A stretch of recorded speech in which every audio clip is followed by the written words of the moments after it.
And remember, we just won two conferences with Semi Coffee. Right. So I was not part of that Grand Slam as a Okay. coach. That's right. So that would have been special to be able to say that I was part of a Grand Slam team as a player and a coach, right? So I wasn't part of that. People don't realize that when they think back to it. But so I missed out on that. But again, I think other opportunities opened up because of that. But heading into that Ginebra stint, just a little uncertain, just a little bit surprised Yeah.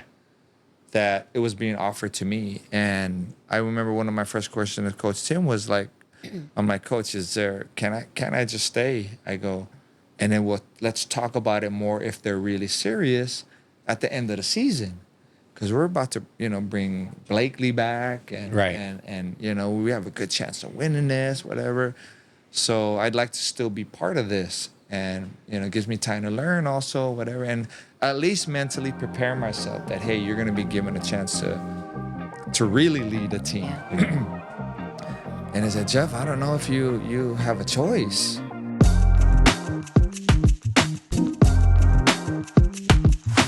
All right, in 5, 4, 3. Hi, everybody, and welcome to the Let It Fly podcast, season 2, of course, powered by our friends from Smart. My name is Tin Gamboa. Hello. It's Gabe Norwood here. If you are looking for the two other guys, so are we. Yes, absolutely. What's up? Where you guys at, man? Why did you leave us hanging? No, but we did get a suitable replacement. It's true. I mean, Better looking for sure. for sure. I For think sure. he's, maybe a better shooter than Bull. Shots fired. Dang, it's easy to take shots right now. No rebuttals, nothing. I know it is. I'm It kind of is, liking the right? setup. Maybe we're going to tell the guards to not let those guys. No, we're kidding. We miss you guys a lot. Good job in the other episode. We'll see you in the next one. But today we have with us an 8-time PBA champion, a 10-time PBA All-Star, the 1995 PBA Rookie of the Year, a PBA Grand Slam winner, with his jersey number retired by both Alaska and Coca-Cola. Ladies and gentlemen, Coach Jeffrey Cariaso. Hey, guys. Welcome. Jeff, a man who wears many hats, father, husband, Yes. coach, Entrepreneur. owner of a thriving business. Thank you for making time for us, No, Coach Jeff. I'm happy to be here, 10, Gabe. Thanks for the invite. Yeah. No Thank you problem. for having me. Are you also happy that the two other guys are here? I'm not going to say anything. But yeah, would have been nice for them to be here, but no worries. For sure. Promise it's better that they're not. So, okay, Coach, why don't we start at the very beginning? Because every time we have guys here, especially Phil-Ams, we always ask them, what brought you to the Philippines? How did you find yourselves in the Philippines? And it's always a great story. Yeah. Interestingly enough, gosh, you're making me recall back to Not so far away. 93, but not too far away. But no, my journey started honestly in California when, all over California Bay Area, there's a lot of Filipino community there. There's a lot of basketball tournaments there. So pretty much the basketball community knows each other. So one year they were forming a team to come here and play as a guest team in the PBL. So the D League used to be called the PBL. That's right. And that was a stepping stone. No other leagues, stepping stone before the PBA. So college, PBL, then PBA. So, I got on that team from California, came here, and we were part of the PBL conference where there's a lot of teams there, a lot of good players, where Noli Locsin was still there, Johnny A, Vic Pablo, a lot of good players who were joining the draft, not that year and obviously succeeding after. When I got here, they wanted me to stay. Okay. So initially it was supposed to be just a vacation, just a short It stint. was going to be just a group of Phil-Americans coming here to play, and every one of my teammates were all either married or they had steady jobs. Oh, wow. But they just loved to play, and a few had basketball background playing in college back home. I was the youngest one. I was the one that, hey, would you like to try and play for a college out here and then see how it would go? And then not many people know this, but I was supposed to play for LaSalle. Oh. Wow. Right. Damn. DLSU. Coach. So the year where Jason was there, let me try to Mark recall. Delan? Mark. It was actually before Mark. Oh, before Mark. Yeah. And then the Lago brothers. Dwight was already in the PBA, but his brother Elmer was there. Anyway, so supposed to play there, practicing for a couple weeks with the team, and then all of a sudden I don't see the coach, the guy who recruited me. I find out, okay, he might not be part of this team. Oh wow. Coaching So team. I was a little stuck. I didn't know what to do. I was honestly gonna come back and fly back home. So I was like, wow, what a quick trip. Practice for 2 weeks at LaSalle. The coach did not endorse me to whoever to stay. I guess I was his kind of catch or recruit. right. So he was like, whatever. And then one morning, I'm staying with my aunt's at my aunt's house. She'd give me the tabloid magazine every morning, newspaper, and in the back of it, right, is the sports. That's right. And there's in a small box underneath in a corner, it said PBL tryouts. Nikon will join the PBL tryouts in Dumlao Gym. Dumlao. Yeah, the dungeon, the old school, Dumlao on Shaw Boulevard, Yep. right? Like you're really practicing like in a cave, right? That's how it felt like. So yeah, once I saw that, went to the tryouts, and the rest is history. To be honest with you, So how old are you at this point? at that point I was 21. 21. So 21. 21 prior to that experience. Right. Just tapping back into your Filipino culture and Right. your heritage. How often were you back here in the country? That was probably my third time. Third in my time life. here. Okay. Yeah. So I went when I was a kid. Went another time when I was a young teenager. Okay. And then after that, that's it. This is my third time. 21. Yeah. And got right to And it. then right to it, right? So, yeah, it was interesting because you really, although this is our country, right, and this is where my parents grew up and they were born and raised here, and this is where you call your roots, right, like you said. But it's still a foreign country to you, growing up in the States, Yeah. and just living there and being raised there. Coming here, you didn't know anybody. Yeah. It was really just basketball who that kept me, sane, I guess. Yeah. And kept me motivated, and that was it. I just needed that one first step, and it worked out. It definitely worked out. Who were your first few friends in the basketball Interesting. circle when you first I got guess here? I'd have to mention just guys I played with, right? Right. Because they're, they my first teammates were my first friends, but I'll never forget. You're still good friends now. Merwin Costello, Oh, yeah. you know him, and Yes. the Costello brothers. Yeah, know, Alaska. Ponce and- Yes. yeah. Okay. That group. Kind of curly haired guy. Yeah. Noli Loxen is one. I mentioned him already because he was part of my teammates. Ray Evangelista. Ray. Yep. Ray. So they were the two vets on that team that we were on, and they went up to the PBA a year ahead of me. Okay. So those two kind of led the way for us. And Udoy Belmonte played a little bit for San Miguel. Those guys were Dang. part of my start here. Man, hearing those names, these were players that I grew up watching. So it's That's blast from the past. What were the biggest adjustments that you had to face, not just on the court, but off Right. when you came over here? I think when you come from the States like I did, your adjustment is really mainly off the court. Yeah. Right? Because the basketball is like Is it the same? easy. Pretty much, yeah. You play and then you're competitive. You give your best, but just adjusting to the heat. That's the stuff everyone complains Yeah. about. The heat, the traffic. traffic. I lived in Capitolio at the time. Okay. That's where the quarters of the team was at, and there's no water. Oh, damn. Gabe, there's no water. That's different. So I'm like, That's different. I had Guys, my there's no own personal water. complaints, but I did have water. But Thank you, happy.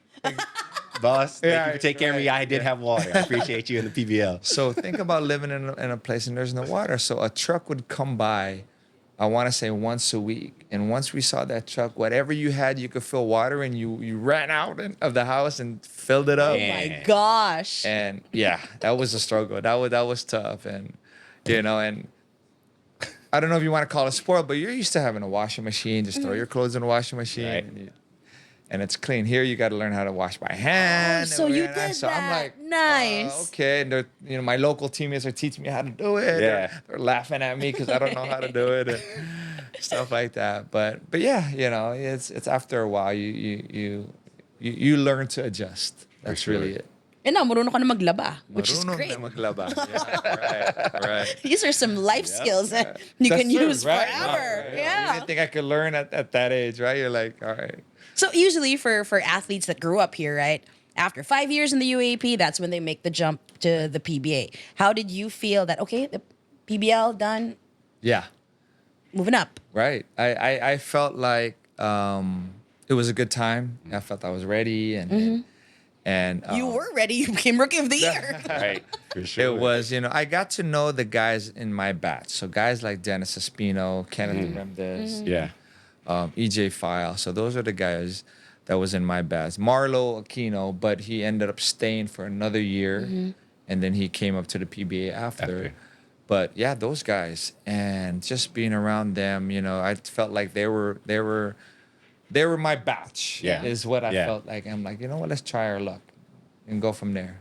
I mean, to enter the PBA, everybody has their personal attachments to generations, but it's hard to argue that was the glory days, right? Yeah. That everybody refers to that time, late 80s, Right. mid to late 80s, early 90s, as 90s. the prime Right. of the PBA, and just entering the league, being a rookie, like just to explain to us that experience, that anticipation for you. You know what I mean? Naturally, you came out here as a kind of a guest team in the PBL Right. to go through the process of not going to college here and having those ups and downs, and now all of a sudden you're thrust into the PBA Right. in this huge kind of microscope, being such a top pick, a high pick High in the pick, draft, sixth- sixth sixth pick in the pick, draft. Right. And you know this, Gabe. When you are a part of a pro league wherever you are, and for us, we're blessed to be part of the PBA, and, Yeah. and I honestly believe that there's a confidence that you have to kind of bring, Right. right? And there's a confidence about you that you need to kind of uphold and maintain. Yeah. And when I was watching and I was still in the PBL, I always believed that I could play in the league. I would watch the PBA games all the time, and I said, one day I'm gonna play there, and I know I can last. Yeah. And that's something that I made sure that I would, I guess, prove to myself daily. Yep. And just bring it. It's you need to have a confidence in you. So you're careful. I think you guys know. You know me. You're careful to be humble, which is the most important thing. But at the same time, you got to bring a little something where, Yeah. hey, Is it hard you're to? touching like a little bit of arrogance, Yeah, a little just a bit, little because bit. you're like, hey, you got to be able to last, because this guy's trying to take my job. This guy's trying Yeah. to take my job. And you're already considered, quote unquote, and it's a little bit more, I guess, it's out there a little bit more during that time, but you are still a foreigner coming in and taking over a spot for a local. Right. So that's why when the influx of the Phil Americans and Phil foreigners came in 99, 2000, that was one of the comments that you hear from everybody. Yeah. You're taking away a job from the locals. Right. So that was sort of like the beginning. Yeah. And that's why I always say, day one, you'd always have to understand that us coming in here is really like you going into someone else's house. You're a visitor in that house, right? How do you act when you're a visitor in someone's house? Yeah. That's how you act here. Like you go out there and try to kill on the court. Right. You try to win. You try to, I'm going to attack you. I'm going to kill you today. Right. Whatever. I'm trying to get the win. But you're a visitor at someone's house. Right. And you maintain that approach, then the locals will appreciate you. And Yeah. talk Tagalog. Talk Tagalog and sound stupid. Yeah. Let them laugh at you. That was my secret. You try to speak Tagalog, and then slowly but surely you get a little bit more comfortable, and you can talk a little bit more Tagalog. Right. So those are the ones that last. Those are the guys that last. Ang ganda na nga ng accent mo now, coach. No, really. It's a little better. Yeah, it's a little much better. better than these guys, for sure. Yeah. I think the difference is, Tin, is at home in San Francisco, I was always spoken to in Tagalog. Okay. So Pops was always like, Jeff, ano oras ka uwi? Like that. Jeff, kain na, come home. Ano, tama na yan. He'll always get mad at me and tell me what to whatever. Yeah. Always in Tagalog. Yeah. So I'm not sure about you, Gabe, but I was always able to understand it. Were you Yeah. able to understand Tagalog? For a bit. I mean, I grew up with my Filipino side really until I was 5. Okay. You know, I mean, in So terms early. of entire family. Yeah, early. In Hawaii, that's where they are Hawaii. migrated to. Yeah. So from there, it was pretty distant. My Lola's also speaks Bisaya, so Right. it was not Tagalog that I was hearing a Right. lot of times also. But yeah, I can understand that. Yeah. It's just the constant. Right. We're Things that you a hear, typical yeah. Filipino family, just lived in San Francisco. Yeah. So imagine that. Yeah. So that's all. So we'd eat everything Filipino, and my dad, my Lola, my mom talked to me in Tagalog. So I was always able to understand. It's just that once you leave the house, everything's English. Yeah.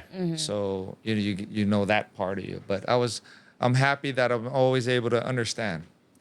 You know, at least understanding is crucial. Right, that right. You just work on the speaking. So. Nah, for sure. Is that advice that you think you can still give to the younger players who are coming in? Learn Tagalog, speak Tagalog. For sure. Yeah. For sure. You know, you want to make sure that you do your part to be part of what's happening to you. You know what I'm saying? And this is part of it. When and not just for you personally, but the team that you're on, the one that's investing in you, and you're doing the same, vice versa. You know, the talk about the dream is done. I'm in the PBA. It's always been a dream. That's done already. Now, Yeah. what are you going to do to stay?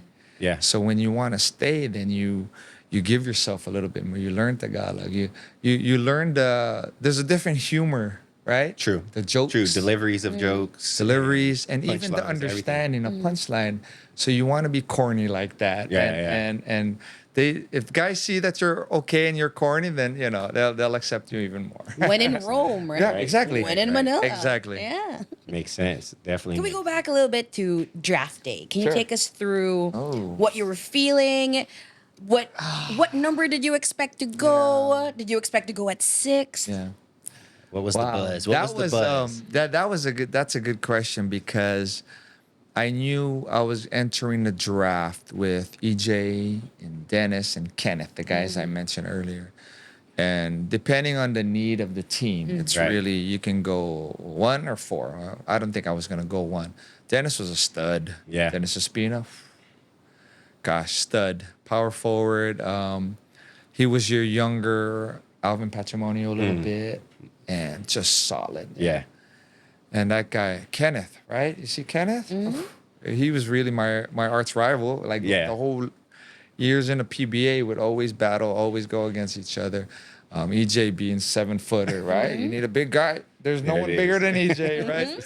So 1 to 4. But so prior to that, I don't know if you remember, guys, we were us 4 in Marlow. We were practicing with the San Miguel team Okay. in 94.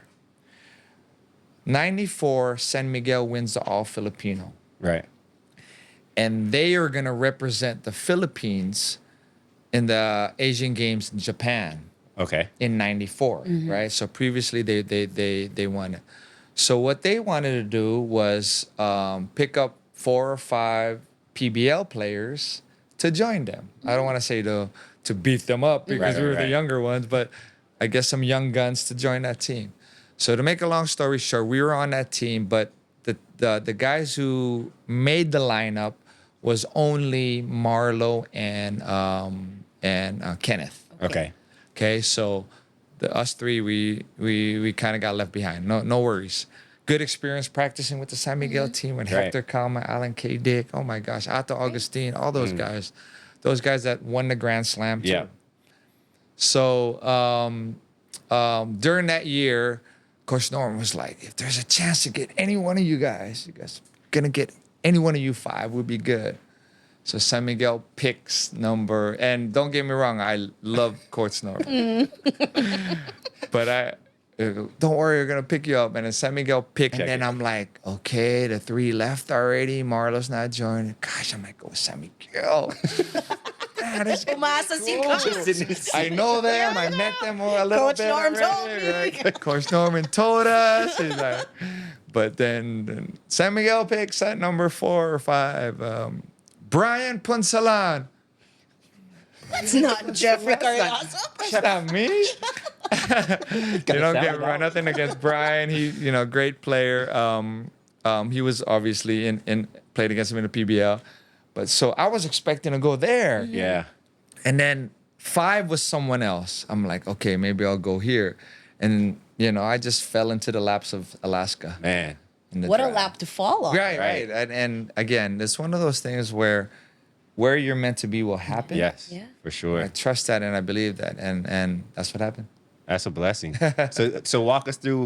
We mentioned as a part of all your accolades to walk into success right away. Your rookie year, not just the awards, but also the games themselves, championships. Yeah. You know what I mean? You walk into this situation that many would dream of. Yeah.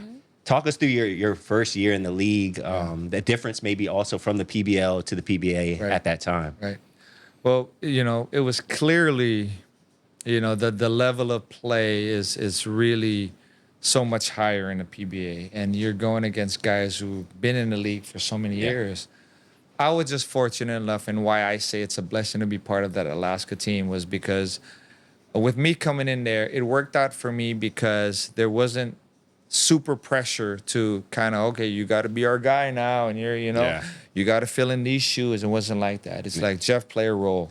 And Yeah. I'm like, okay. Easy enough. He's like, we have Johnny, we have JoJo, we have Bong Hawkins. Pochuino is underrated big guy. Just play your role. I said, okay. Like, what do you want me to do? He's like, just play your game, Yeah. and then it just worked out where, Gabe, I love guys like you, and you play both sides of the court. And I kid you not, in all my camps, I teach them how to play both ends. Yeah. You got to love to play the defensive end as much as you love the offensive end. That's what I always tell them. Anyway, so I kind of focus on that. I'm going to get maybe 5 or 6 shots a game. Okay, but I'm going to focus on defending. Yeah. So I made it a point where I want to guard the best player of the other team. Yeah. Sometimes they're the imports. Yeah. And I'm not saying I stopped them, of course not, because they're good players, but they didn't intimidate me because they're used to, guarding guys in the States, Yeah. and it was nothing, and they're just like normal guys. And, Yeah. and that's what helped me develop that part of my game. So, and then I got more confident moving forward, and really your overall game just kind of evolves. And without that pressure initially, then you slowly kind of get to that mode that you want to. And I was spoiled. Yeah. That success first 2 early, that years? early success. First 2 years, we made the finals all 6 times. Crazy. That's wild. Right? Domination. And then I move, and then I don't make it again until 2002, right? Dang. That's what Is that happens. how- I don't mean that's to how jump. I don't mean to jump. I didn't realize that's how big the gap was. Right. So I didn't Man. make a finals again until I went back to Coke. So that Man. was after Mobiline. That was after 10Y. So God was saying, okay, here, get spoiled, 6 straight championships, get some experience, Right. win some rings. Okay, then if you're gonna make a decision to move, and I did, Yeah. you gotta own up to it. Then you kind of go through the hard part. Yeah. Now I'm the main guy. Now we're developing and growing, Yep. and so yeah. Man. Man. That's wild. I didn't know. I know. I didn't realize it was I'm that digesting that it. big of a. I mean, I can only imagine walking into success. Like me and Saul always joke with Jared because Yeah. Jared walked into success Yeah. with TNT in our rookie year when they Right. had him, Jason, Ryan Reyes, Kelly, Ali Peak, Right. Dell, Jimmy. Like Yeah. they were running Yeah. things for a while. Right. And it took me and Saul some time Took a to, while, right? you know what I mean? Yeah, Even yeah. being the conversation to win a championship Right. and to kind of go back. Right. You know what I mean? That had to be challenging for you as a player. Right. And with that said, like, what was that scenario like for you when you moved from Alaska? When that trade went down, and Right. and were you prepared for it? Like you kind of touched on it a little bit, saying Yeah. that you asked for it. There was Right. something you wanted. Yeah. Can we get a why? Yeah. The move from Alaska to Mobiline was through an offer sheet. And Okay. right now that's that's not even available anymore. Right. So, although I think it is, but there's just an agreement not to make it available. Does that make sense? Does Are we saying what we're saying? that make sense? PBA fans will understand what you're trying to say, Coach. I think you know. So yeah, no one offers nobody anything, and then so I was able to, I felt like at the end of my second year at Alaska, to be honest with you, like I wasn't expecting JoJo money, Lastimosa money, Abriento's money, but at least an increase in what you signed originally Right. for the 2 years.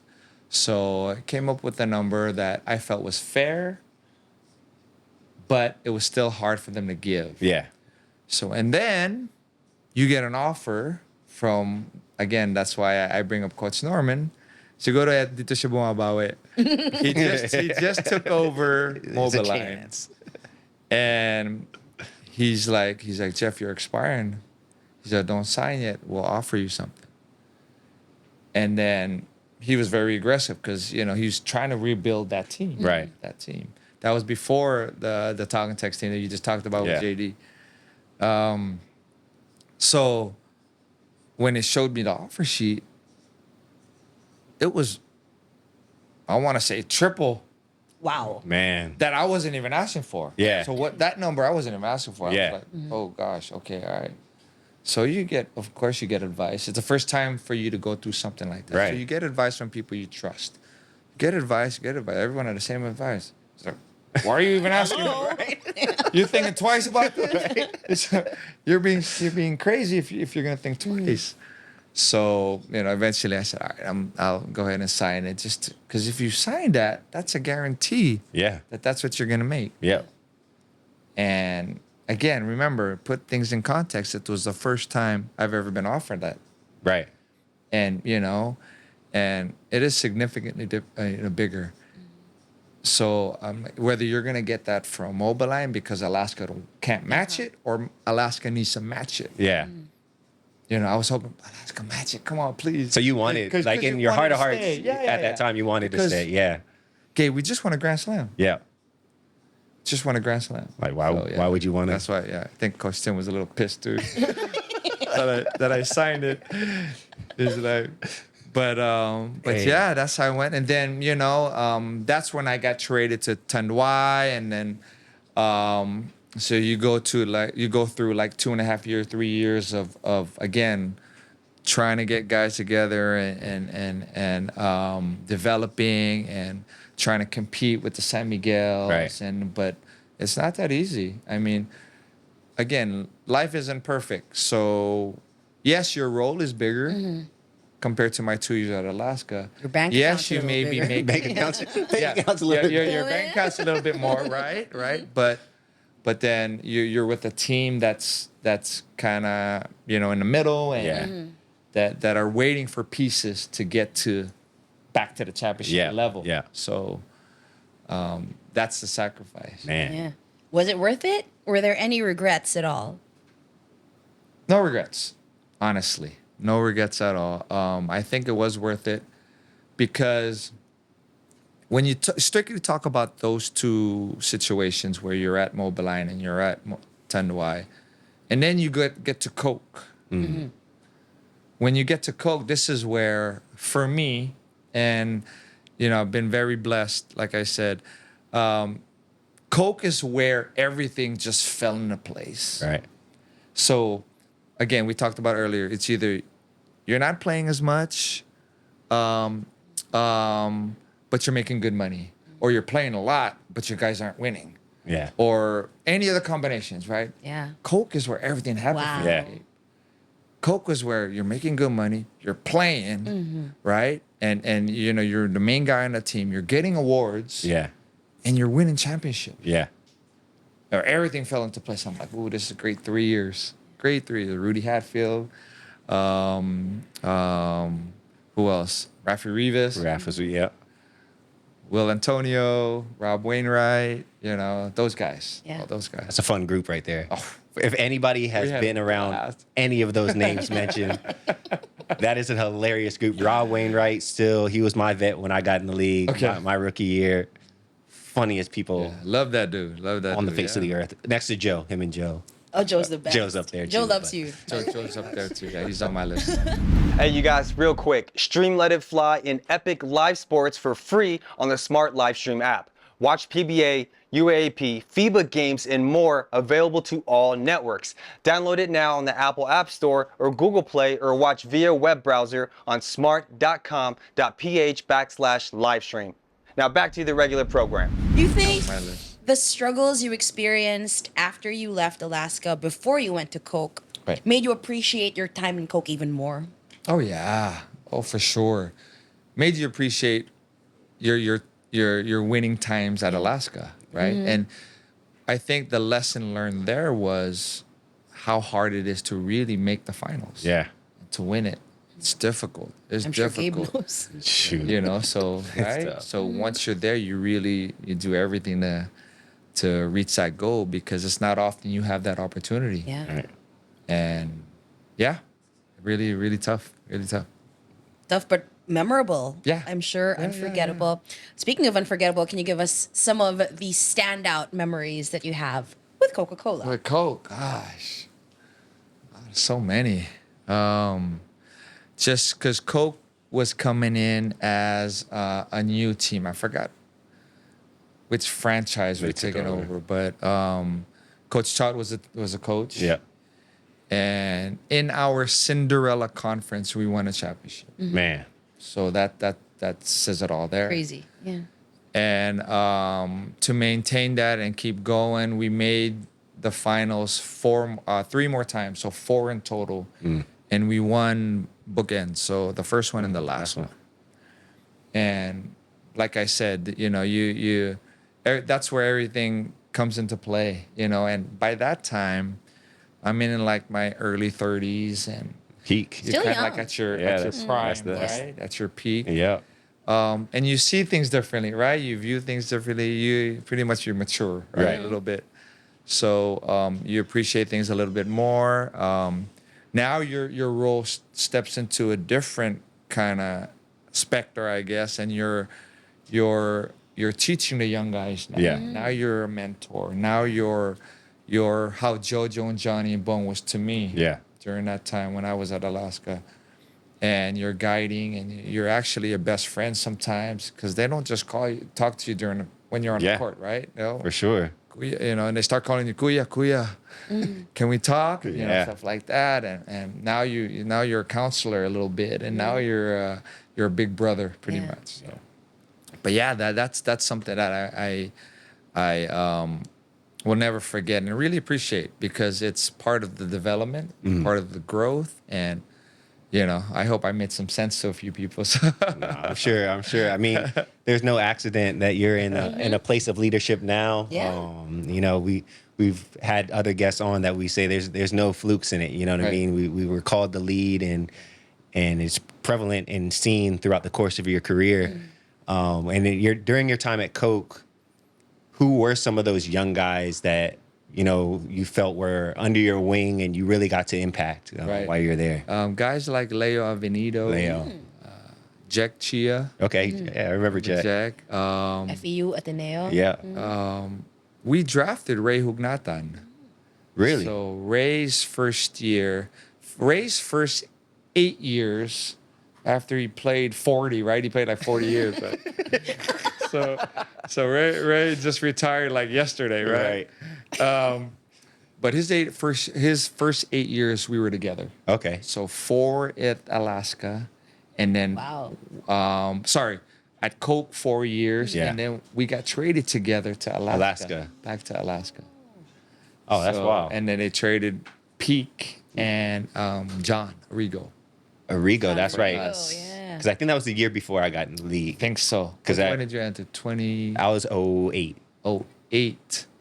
So that maybe a year or trade two. happened, and when we went back to Alaska, 2004. Okay. Yeah, Because so- I remember the first time I met you, Jeff, Yeah. was I was living with Tony De La Cruz. Right. I was trying out for the national team. Actually, I'd made the national team. I hadn't played yet in the PBL, and I was in the locker room with you guys all the Yeah. time. Okay. You guys were playing talking text in the finals. Yeah, I remember. And yeah, I still remember the first time I got to watch you play. Right. And I know this isn't on our list of questions, but I was just thinking, in terms of style of play, like you used to run off of screens, like it was like Richard Hamilton type stuff. Like yeah. I remember having to chase you and then watching you do that. Was that always like a part of your game? Like how you learned the game growing up? Was it, your footwork was always on point? You used your jabs. You got to everything, got to your spots. Right. Was that something that I'm sure it was taught to you at some level, but what was your focus from the offensive standpoint? What did you feel like was your specialty, your superpower on the offense end? Well, I was always known to be able to get to the basket. Yeah. Right? And attack hard. Right. And I'm sure the players now in Blackwell, they hear me say that enough. I'm always like, attack the basket, attack the rim. Yeah. Like none of this, and nothing against it, but none of this sidestep, Euro, let me flick the ball off the board. I'm like, attack the rim. That's how I used to play, just pretty hard nosed, right? So I think that was my style growing up. And you just kind of develop a little bit, right? Your game improves, I think. So you learn how to make reads. Yeah. You learn how to attack and keep going if he follows, and then be able to use your pivot foot if he does, stuff like that. Yeah. Then you worked on your complete game, and you work on your shooting, your pull-ups, and then you work on your threes, right? And I can't say I'm not at all like a Jimmy Alapag who just, phenomenal on a 3-point shot, but that was part of my game that I developed. Progress. Yeah. And you progress into developing that aspect. So now you're able to attack the basket, shoot the three, and then your in between game, your pull up game is also, fairly decent and respectful. So that's where you felt like you're kind of all right. Your game is improving and you've gotten better, and that's what I relied on. I think during that time when you were watching it, it was a moment where you feel like you have a complete game a little bit, and you just challenge yourself to be consistent. I think that's the key. Consistency. That's the key. You're that kid's consistency. You're that kid. That's true. Coach Jeff, you got to play with all of these guys. You got to play with Gabe, Right. Sol, JD, and Joe. And Joe. So rank them. No. What were your first thoughts when you first faced these guys? Man. Let's go down the line. So when these guys came in, it was 2008. Me, Saul, and Jared were 2008. I think Joe was either 2007 or 2006. Okay, so let's go right around that time. 2006. So that was 4 years before I retired. So at that time, I was 34, 35 years old.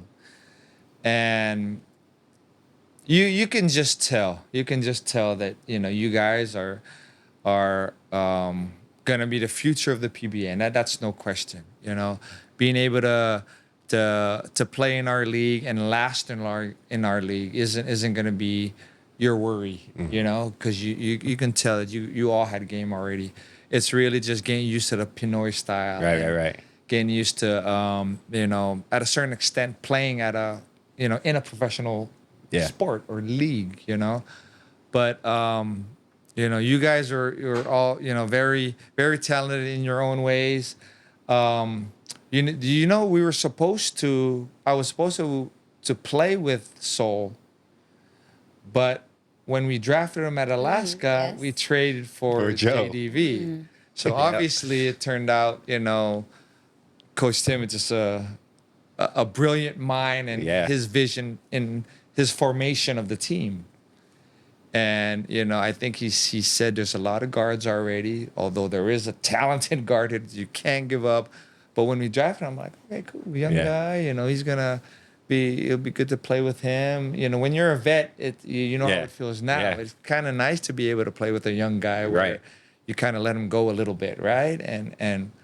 But then we made the trade for Joe and played with Joe for a few years. But you could tell. You could tell that you guys are going to be the future. So, any memories with Joe that stand out? Because Joe is a memorable guy. He is. He really is. Gosh, it's just so many. I guess where you go go blank, and I'm not lying.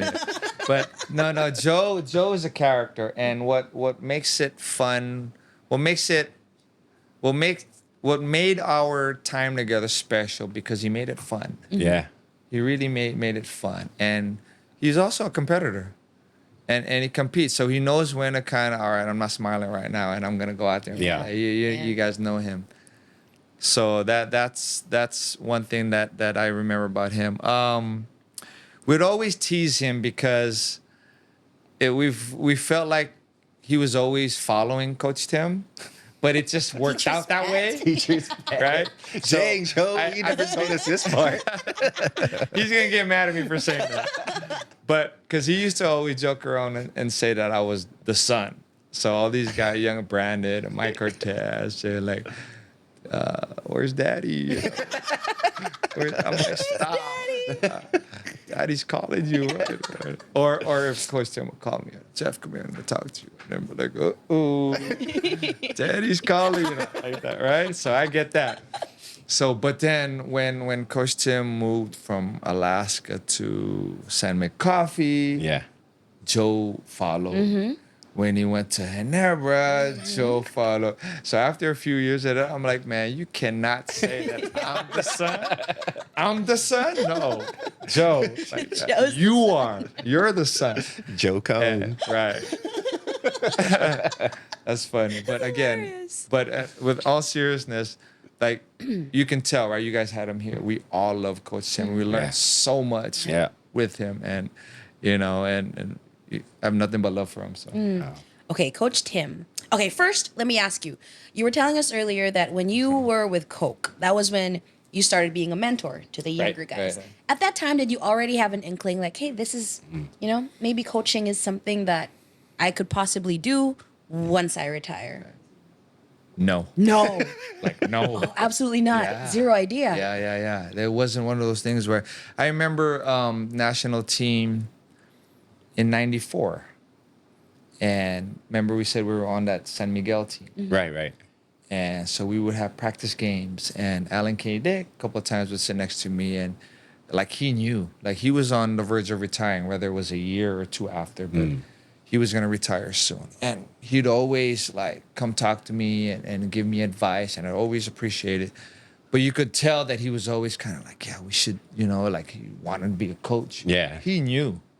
And I kid you not, Tim, I didn't. I did not have that urge. I wasn't part of the plan. Right. So that's why it's really, God really does work in mysterious ways because He does. he puts you in positions where you don't expect it, right? And you think this is where you want to go. And it was always like, oh, maybe I'll just go back to the States and see what I can do there and whatever. It wasn't even put up a camp. It was nothing. It was just basketball's done. What's the next chapter in my life? Yeah. And then it opened up an opportunity opened up where him moving to San McCoffee, he asked me to join him. Yeah. And yeah, that's how I got into coaching. Dang. There you go. Okay, so your daddy, Joe's daddy. Somebody. What were some of the things that you picked up from being his player that you got to use eventually as a coach? I can't tell you enough how I reflect back and and I quote him, whether I openly admit it or say it, but just to myself, how I'm analyzing, how I'm studying, how I'm preparing the team, like that. You find yourself saying the same things as Coach did, and that's how much he has put into me in regards to being able to train under him and be a player under him, and then to be a coach under him was also a new experience for me, because as a player it's always, okay, Jeff, you're captain, and this is what I think we need. I need you to do this. I need you to do that. Okay, whatever. So that's all kind of like, he'll call me in the room and we'll talk, whatever. Okay.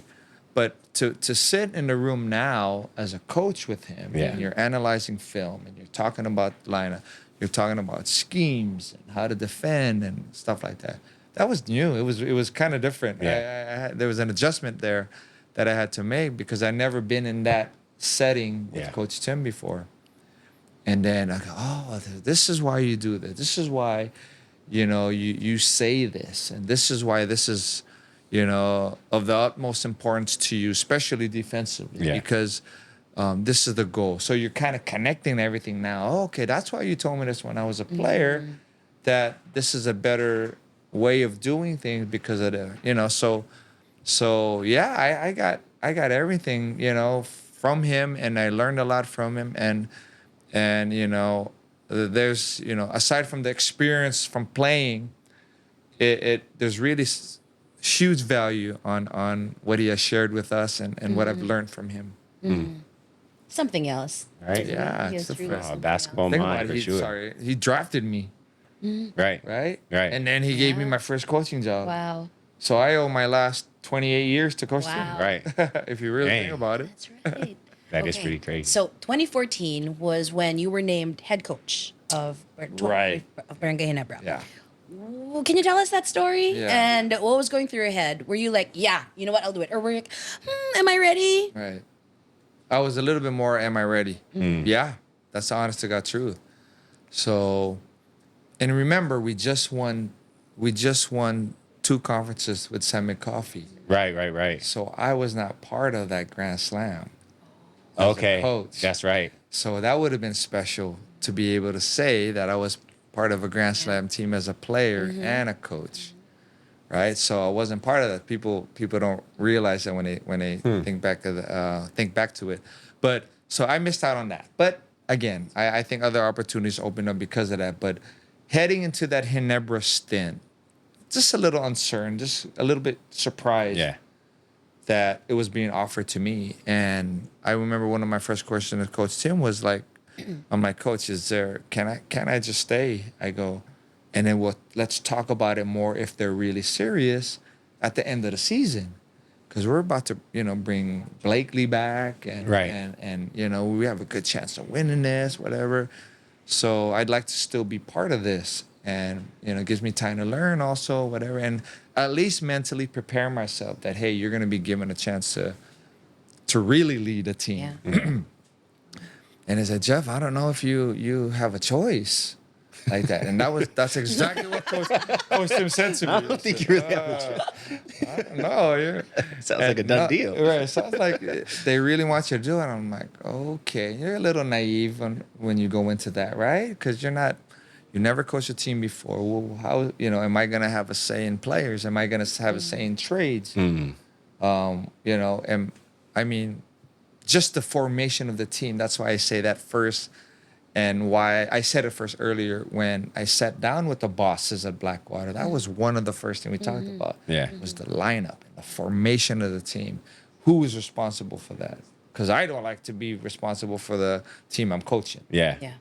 Let me form the guys I want. Let me get the soldiers I want. Yeah. So those questions was like, no, this is your team and you gotta stick with them, and they're a good team. Yeah. A decent team, but it's just, I think one of the reasons why the connection wasn't as close than it should for my head coach, players, and relationships was because I played against more than half of those guys. Yeah. Right. And I was coming in like mid-year.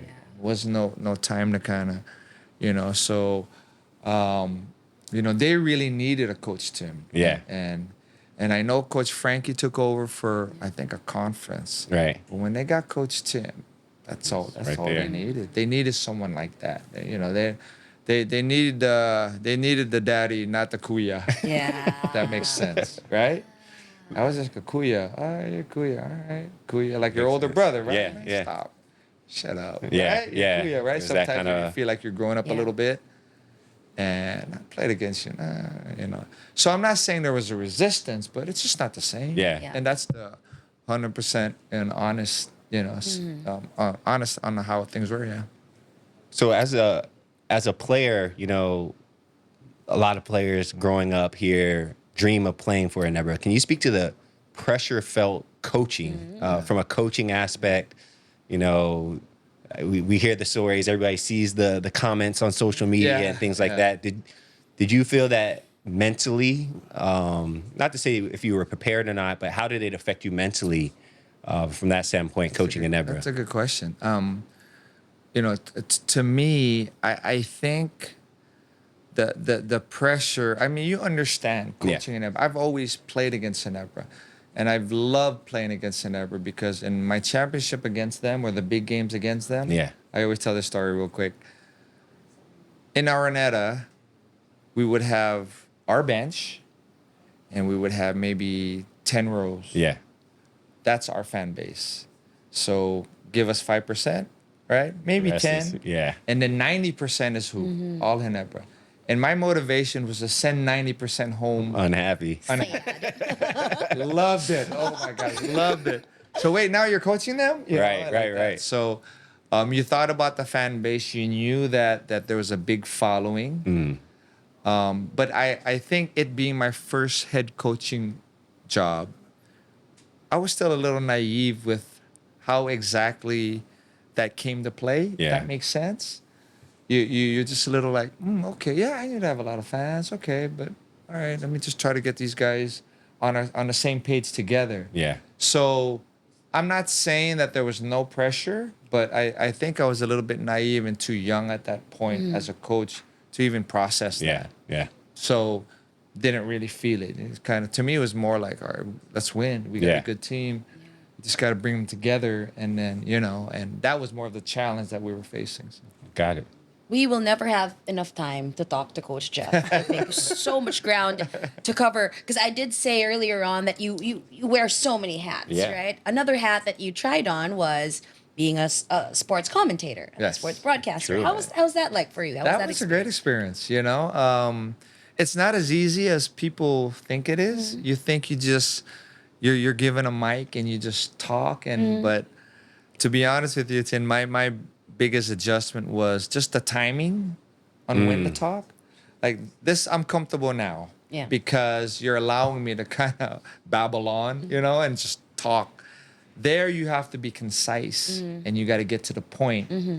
And you got to say what you want to say within a couple sentences. Yeah. Make sense, know how to end it, and then move on to the next one. Right. Because you're kind of flowing with the game. That was where I was like, okay, I gotta Yun stop challenge. talking. I'm like, yeah, they gone back 3 or 4 times already. I'm still talking about that last layup by PJ Simon, and so. I mean, there are greats in basketball, obviously, like the legends. Were there sportscasting legends that you kind of patterned your broadcasting career to? No, I can't say I did. And, it was really just, to me, I was more focused on just be myself. Yeah. My wife, Erica, she did courtside, Yes. right? You guys know Erica. And she was probably my coach during this. And she's like, just, you're talking too much here or you're saying too much. And that's so cool. yeah, that's her telling me have that. that She's like, relationship. keep your head up, whatever, stuff like Yeah. that. But I can't say I did pattern myself. I just really wanted to be able to talk in a manner that's me. Yeah. To talk normally. Yeah. This is Yeah. me. This is how I view things. This is how I see things. Yeah. Articulate it in a manner where it's still you. You know what I'm saying? I'm not trying to be anyone else. Yeah. But there is that where that those times where you need to show some emotion and be able to kind of make people feel as they're watching that you're also, the emotion is there from Yeah. your voice as they're watching it, right? Yes. So that again was a challenge, but yeah, I just try to be me, to be honest. Achieve. Yeah. Achieve. Yeah, for I sure. brought this up because earlier on, when the cameras weren't rolling yet, Yeah. our very own Jut Sulit, who is also part of Let It Fly, Yeah. may kwento siya na a shared experience that you guys have. yeah. Okay. Why don't you make us kwento? Coach Oh, Jeff? that was What happened? Yeah, so the blessing that I currently have, happened, and our good friend Jut was sitting right next to me. So we're both about to do the second game. And so we got to the court early, so the game wasn't finished yet. The first game wasn't finished yet, and there was a couple minutes left on the clock. So we're just kind of sitting there and just waiting for it to be done, waiting for our turn, and then we'll walk up and change the two guys who were doing the first game. And one of the bosses from Blackwater comes to me and says, Jeff, he's like, forgot exactly what his first questions was, but it was more like, what are you doing now? Or, are you coaching or not? And, would it be okay if I get your number so we can talk? And I'm like, sure.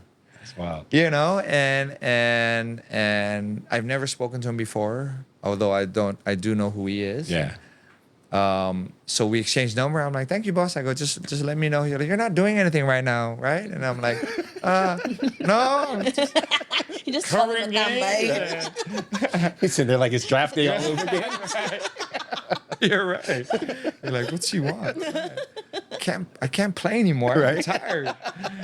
So could it be the other thing? Like that. So What happened after that, though? What happened after that conversation? Because according to Jut, like a month and a half later, you were named head coach of Blackwater. So he told me he'd call me, and he did. The following week, not even a week, I sat down, had lunch with him. Yeah. We had a real good conversation, and then we went to go meet the other boss, his brother, Buster Celdo. So my second interview, I guess, a part of that process was in their office. And then it just worked out. I will let you know. I'll call you by Friday, and we'll let you know. And I think they were happy with the interview, and They called by Friday. They called by Friday. Yeah, they did. I was like, sure, I'm not doing anything. That's a blessing, man. Like you said, really no is. accidents, and he works in mysterious ways. You have Blackwater playing great basketball Yes, right sir. now. Fantastic Great start so for far. you guys. Thank you. And but real quick, I know we're closing in on our time. We wanted to touch on your impact off the court. We talked about the commentating. Coaching is still not playing on the court, but you're Right. impacting the game in that way. But the influence you've had with Titan, man, Huge. from the collaborations to the events you've been able to put on. Right. Shoot, my son, we just watched last night, Orion, when you guys had the Titan court out there. Yeah. He had his birthday party out there. You guys hooked us up, and we were able to use the Nice. court. Oh, great. This was pre-pandemic. He might have been right. 6 years old. We just watched it last night. Nice. But just speak to Titan, how it got started, and Yeah. and you guys are a close group that got that going, and Right. where it is now is unbelievable. Just Crazy. to speak on No, Titan's success, thank you. and Yeah, Titan is special because it really is a group of guys who not only have full respect for each other, but really we had just one common goal and just really doing our best individually to make this work. yeah, And I cannot talk about Titan without talking about our CEO, our main guy, and Dennis Tan has just been Awesome. tremendous in regards to how successful Titan has become, and everything points to him too. So to me, I may be one pillar, with the group, and there's a few of us kind of holding the fort down a little bit, but I kid you not, everything leads to DT and his leadership. yeah, And nothing won't we would not be where we are today without obviously his skills and his ability to lead the group. So we always discuss and talk about how did we foresee it turning into what it is today? Yeah. And we always say no, like not at all. Like, did you foresee that it's gonna snowball Yeah. into what it is now? And for us to imagine that, one day we are gonna collab with LeBron, Yeah. right. Insane. and we're gonna call it a Titan shoe, and collab is with him, and he's gonna wear it during one of his games, stuff Crazy. like that. And we're like, no. But the one thing that has been consistent, and why I would say we're very proud of what we've all done, is really just us being able to, I guess, make a mark in Philippine basketball. and in our own way, hopefully helping and improving Philippine basketball. Yeah. And everything that we do is for Philippine basketball. Awesome. And we know how people love basketball here in the Philippines. And when we opened up in 2010, there wasn't one store that was dedicated strictly just for basketball. Yeah. And you would think, well, like that should be basic because of our love for basketball. Right. And a blessing also because it came at the right time. Yeah. And I think when we opened up, it was the country was hungry for something new, something like this. Yeah. And the stories we tell, and again, this is DT and the guys and the group. Now when we started in 2010, guys are young who was working under us. They're your mid-level managers and the next ones in line. They were young, whatever. But now these guys are running it, and because they had 10 years of experience, and they have kind of helped take us to another level. Because obviously, some guys are 20 years younger than me. Right. And the way they think, the way they see things, it's really something that you need to kind of enhance the business, right? And they've done that. So all credit goes there. The original executives, we're all still there. We still love the brand. We still do our best. But again, the feel and the touch of the younger set of leaders is the one that's kind of helping us, understand the market more, understand what people want to see. And come on, man, I might post once in a while, but come on, it's not like, all right, we have a schedule like 3 times a day. We're done. I'm like, oh, really? Okay, that's serious, huh? And like, yeah, that's how it works. Okay.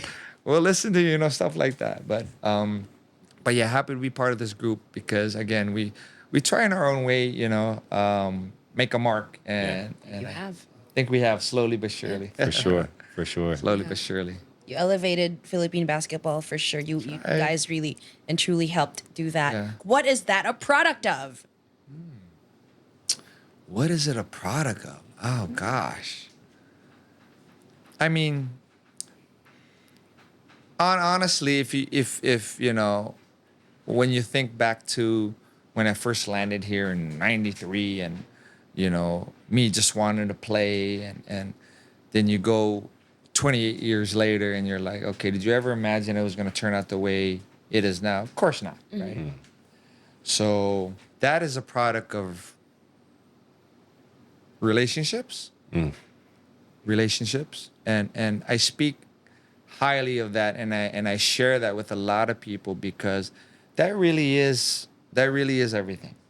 So you build relationships, you grow, you learn from them, right? You become a better person because of them, and you nurture and you take care of the ones that are special to you, and things just kind of open up, and not saying that we're perfect or we're always a nice guy, but you try to do things the right way.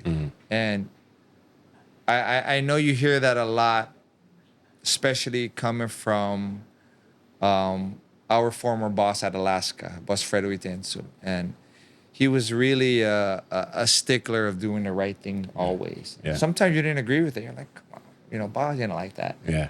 But it's not until after that you realize what he meant and how important it is. So maybe that was also part of my blessing, being Alaska, being my first team, that you learn that. Yeah.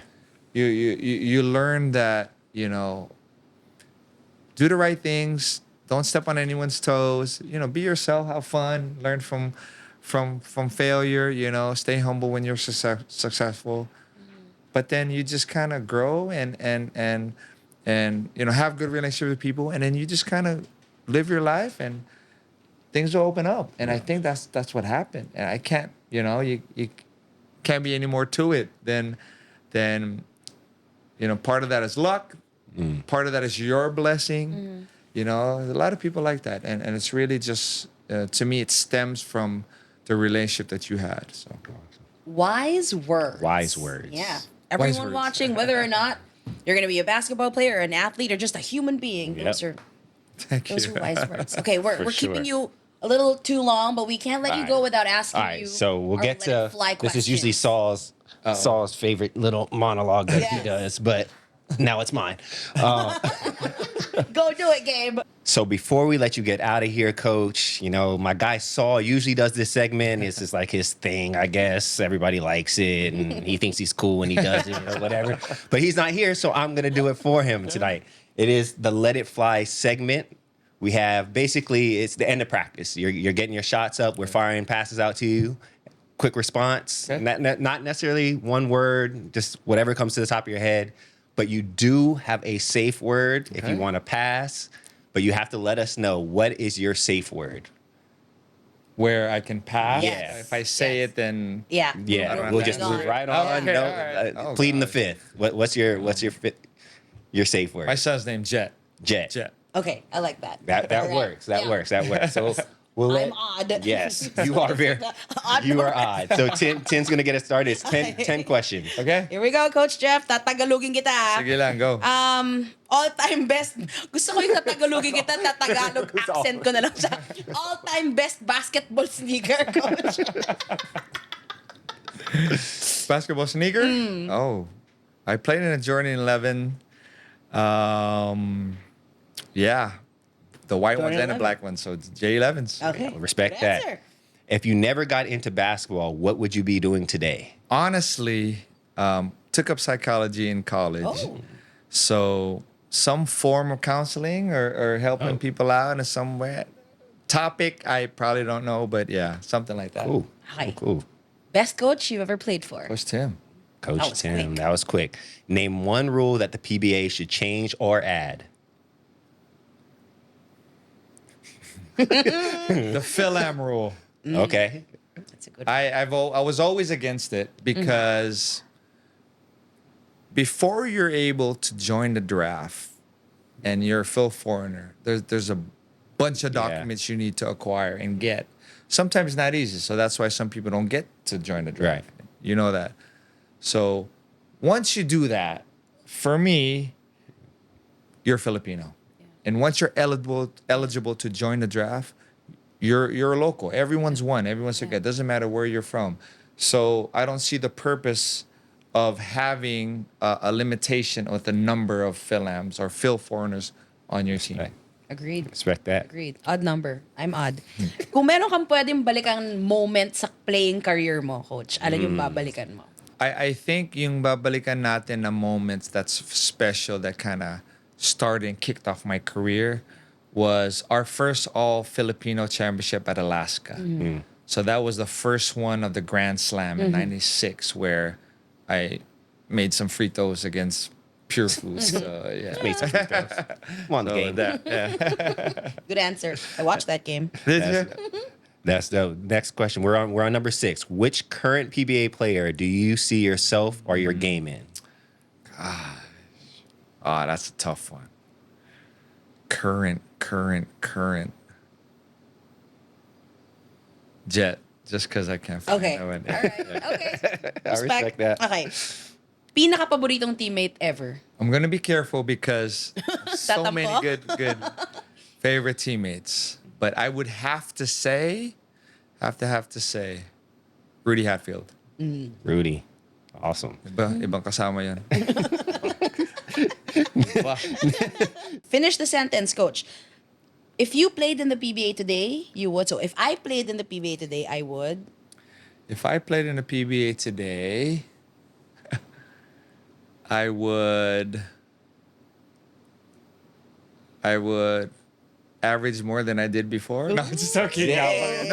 That was the AI response. You went AI. You went AI on a 43 Trying to make it easy. fun. I'm just joking. No. No. If I was playing in the PBA today, I would be more mindful in regards to sharing what a rare opportunity and blessing it is to be in the PBA. I would also be more mindful in regards to just appreciating more that at the end of the day, you are playing the sport that you love, and you're getting paid for it, and I think it's part of your journey, and part of your career should also be being able to share your experiences and to help that younger generation in making their, not just their career better, but again, thinking about the team and thinking about the future of the PBA, and just trying to enhance it in a more positive way is probably what I'd focus on. Respect that. Beautiful answer. Our last one to close it out. Okay. In our primes, myself, Jared, Saul, and Joe, who are you building a team around in our primes? That is tough. Gabe's the only one here. I'm just Yeah. I'm like, Jeff, I'm back to Jeff at the draft. I'm like, please save me, please save me. Man, that's tough. That That's really a tough is question. tough. A lot of success on that board. I would have to say, only because he's a little bit taller and plays a bigger position, and the PBA is, we're Asian, so there's a lot of guards, Yeah. wings. It's only really now, and I'm gonna say this, it's only really now. Well, you were kind of ahead of your time, Gabe, in regards to athleticism and length. And to have a guy like you to play 1 through 4, it seemed like, especially. But now, if you have that, and a lot of teams do have that, if so you notice, across the board, you guys have a bunch of it right, now. and it's Blackwater. really special. Anyway, to build a team, I would probably build a team. I would have to say Joe, only because he'll play that power forward for you, and with his skills, the point forward for you. Yeah. Right. And we'll just kind of fill in pieces with the guards, like that. So that's how I see that. Respect. Joe Good is answer. Good answer. He's going to be happy. point for forward. Sure. Yeah. Because Joe does love you. He let us know before we started the Yes, interview. He man. does love you, man. So once again, our guy Saul loves to create segments for himself. So he took over the Let It Fly segment. That was his, now mine. And then he likes to ask this other question. Okay. Basically, like some change the world, kind of very pageant forward. Okay. But we're changing it this season. We changed it up our episode before, and we're changing it up this year to more of a New Year's resolution. Okay. Going forward in your life, not just this year, but like, what is something that you want to work on for yourself, you want to change Yeah. for Jeff Cariaso going forward? Interesting. I think, now that I'm 50, and it's crazy that I'm You said that out loud. I That said was that a proud of it. I'm just saying. Proud of the it's Were you supposed He's to proud. whisper? I was like, man, that's right. I mean, it's reality. That's crazy. But when That's you awesome. hit 50, your perspective is different. And think about it. When you're younger and you hear someone saying 40 or 7, Right. 52, what's the first thing you think of is you're old. And in the basketball world, Yeah. so be obviously as a player you are, but now that I'm 50, I think I'd have to say the one thing that I'm most conscious about, and where I try to live my daily life, making good choices and making sure you're consistent, is doing whatever it takes to stay healthy, to have a healthier life. And when we were playing, we could eat everything, right? Yeah. And aside from like the weight gain, you try to, it's easier now, right? You go to McDonald's now, you're 10 pounds, heavier when you get home, Right. right? And you step out the car, you're like, Why did I do right? That was like a 30-minute ride. Exactly. And, but the effects is not just the weight gain, right? And when you're older, you're more conscious of other stuff, the more serious stuff. So really, I think, I have a 6-year-old and a 3-year-old, and I want to make sure that, I stay healthy for them. Yeah. And that's my purpose. That's my goal every day. Awesome. Love that. I So appreciate- grateful that you gave us the time. You are a busy, busy man. So thank you so much for being here. You're welcome. One last question is there's something, 'cause a lot of guys idolize Yeah. Gabe, Saul, JD, and Joe. Yeah. So a lot of young players watch the show. Yeah. Is there any advice that you can give them Right. as No. their kuya? Yeah, guys. I mean, I Or kid daddy you. now. Daddy now? Keep Yeah. it kuya. Some guys, yeah. Some guys daddy. No, honestly, we talked about what it's gonna take, to last in our league. Longevity is crucial, and you feel like as the years gone by, the stints of players seems to be getting shorter and Yeah. shorter and shorter. And what's it gonna take to last 10 years or 12 years, right? Honestly, it's really just consistency, and we talked about that earlier, and you repeated it, Gabe, and that really is. You have to make sure that you use this time of your life to pretty much stay locked in, and to know and understand that this could be gone next year, this could be gone at the end of my contract in a couple years. If you have a 2-year contract, let's just put it this way: if you have a 2-year contract, what you do today up until that ends is really gonna or you being able to extend and go further and renew depends on what you're doing today until that extends, Right. until you extend. Work ethic, how you are with your teammates, value that you bring in, being able to be coachable, all that stuff. So do that. Yeah. Do that, and it's really gonna help your cause. Because if you walk into someone's house and you feel like, it's your house, then it's not gonna work out for you. And Yeah. we've seen it happen so many times. Yeah. So many times. I like that analogy, man. Yeah. You're a visitor in somebody's house. I like Right. that approach to Right. being respectful. You know, Yeah. I mean, still be hardworking, but still having confidence in how Right. you carry yourself Right. and how you present yourself. Right. So, big fan of that analogy. Yeah. You were very respectful of our house. He can put his feet on furniture. So well behaved. This Very guy. well behaved guest. It was an incredible hour of such great conversation. We learned so much. I learned so much. Once again, thank you, Thank you, Coach thank Jeff, you. for being part of the show. On behalf of Joe, JD, and Saul, thank you for not putting your feet on the table because this isn't ours.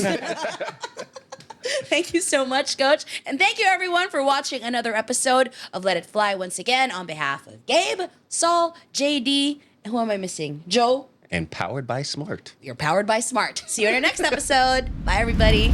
Peace.